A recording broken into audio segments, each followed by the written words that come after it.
The flywheel is now back on the crank and torqued up. Torquing up the flywheel ribe screws is quite a job because they have to be tightened up very tight, and you need a good quality ribe socket. This is a Facom. I've had it a while and it's showing signs of wear, but it's a good quality one, I think, and it fits quite nicely, but I may have to replace it soon.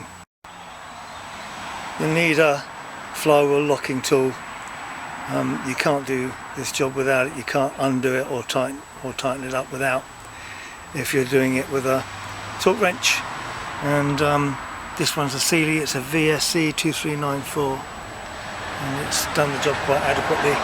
Also, when refitting the clutch, I'm a big fan of these clutch plate to pressure spring clamping tool, which I find they're not expensive and I find they work quite well. And here's the clutch mounted on the flywheel with the locking tool still in place, which is quite easy now to just undo this, push that in, and then you remove it. It's as simple as that.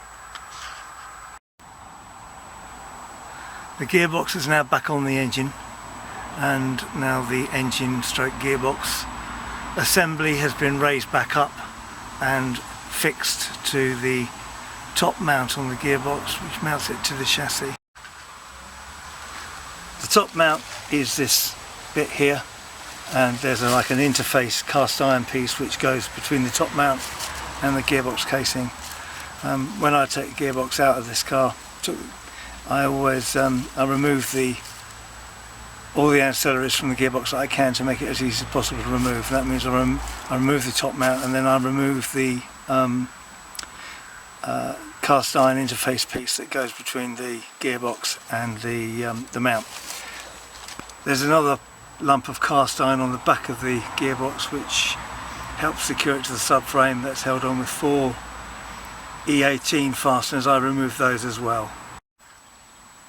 If you're doing this job, that is removing a gearbox from a Brera or a 159, I warn you, it's very heavy and it's a bit awkward to get in and out, and you'll really struggle to get it back in, if you can do it at all, unless you've got a really good adjustable transmission jack of some description. This one's quite good. It gives you adjustment, rocking in 2 planes, backwards and forwards, left and right, and obviously hydraulic up and down with 4 caster wheels so you can move it around. That enables you to align the gearbox really quite precisely and then slide it back on without doing any damage. Rotating the ring gear with a screwdriver against one of the studs to get it to line up with the splines inside. That's how I do it, and I've done it a couple of times like that now, and it's been quite successful that way.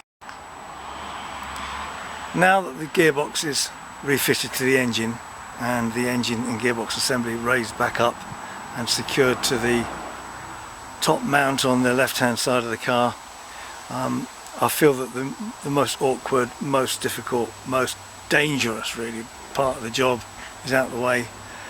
It's just a question of refitting the ancillaries, putting the subframe back in, putting the drive shafts back in, and connecting up the suspension.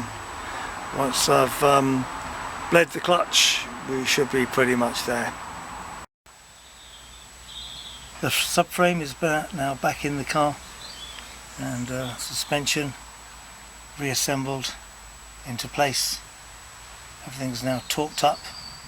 The only thing that needs to be fitted underneath the car now is the under tray and the plastics. Everything's reassembled at the top of the engine now, with the exception of putting the battery back in. The clutch is bled and the oil is in the gearbox. I've only a few nuts to torque up around the suspension just to make sure they're correctly torqued, and now test it to make sure it doesn't leak. Okay, test drive complete, job complete, everything back together, no leaks, so quite successful. The car drives fine, and I've given it a bit of a service as well. So I changed the engine oil filter, the engine oil, the air filter, fuel filter and the pollen filter, and of course the gearbox oil was changed in the throes of this particular job. So I'm quite pleased really to have finished this, and I've completed it successfully.